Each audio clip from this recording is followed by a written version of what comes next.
السلام علیکم۔ ہمیشہ غریب کی مدد کرو کیونکہ غریب ہونے میں وقت نہیں لگتا۔ رب وہاں سے دروازہ کھولتا ہے جہاں پہ گمان بھی نہیں ہوتا۔ کمزور لمحوں میں تسلی کے دو الفاظ بولنے والا دل کے بہت قریب ہو جاتا ہے۔ جب پتہ چل جاتا ہے کہ زندگی کیا ہے تو زندگی اپنی آخری سانسوں میں ہوتی ہے۔ بہترین دنوں کے لیے برے دنوں سے لڑنا پڑتا ہے۔ پہلے بزرگ گھر کی رونق ہوا کرتے تھے، پھر ہم نے ترقی کر لی، وہ بوجھ بن گئے۔ پہلے تعلیم حاصل کی جاتی تھی جو عموماً نظر آتی تھی، پھر ہم نے ترقی کر لی اور ڈگریاں لینے لگے، پر تعلیم کہیں گم ہو گئی۔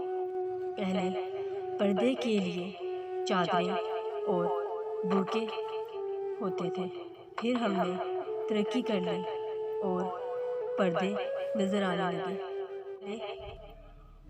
پہلے عید اور دیگر تہوار ماں باپ اور خاندان والوں گزرتے تھے، پھر ہم نے ترقی کر لی اور عید تہوار دوستوں اور بازاروں میں گزرنے لگے۔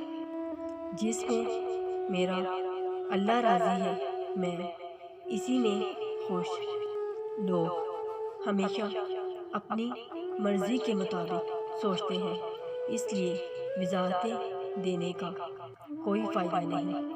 وہ سب جانتا ہے کس کو کب اور کیا دینا ہے۔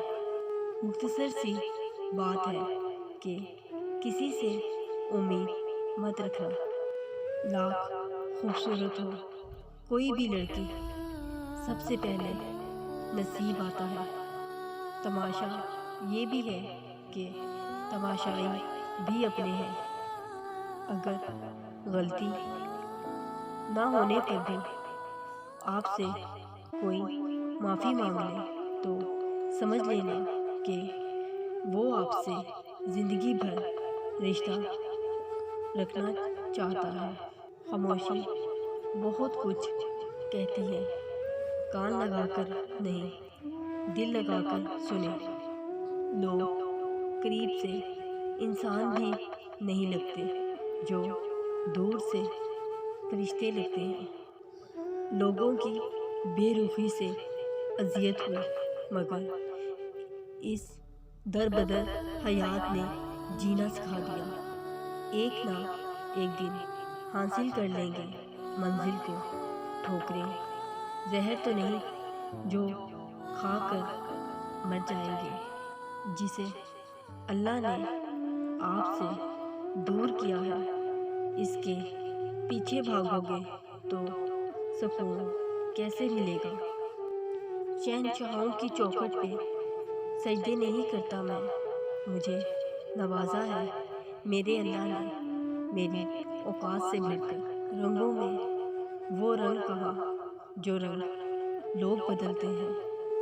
ایک رب راضی رہے، دنیا تو ویسے بھی کسی کی نہیں۔ مانگ اس ذات سے جو کسی کی محتاج نہیں۔ جو تم سب سے کہتے ہو وہ صرف اللہ سے کہہ کے دیکھو۔ نماز عادت بن جائے تو کامیابی مقدر بن جاتی ہے۔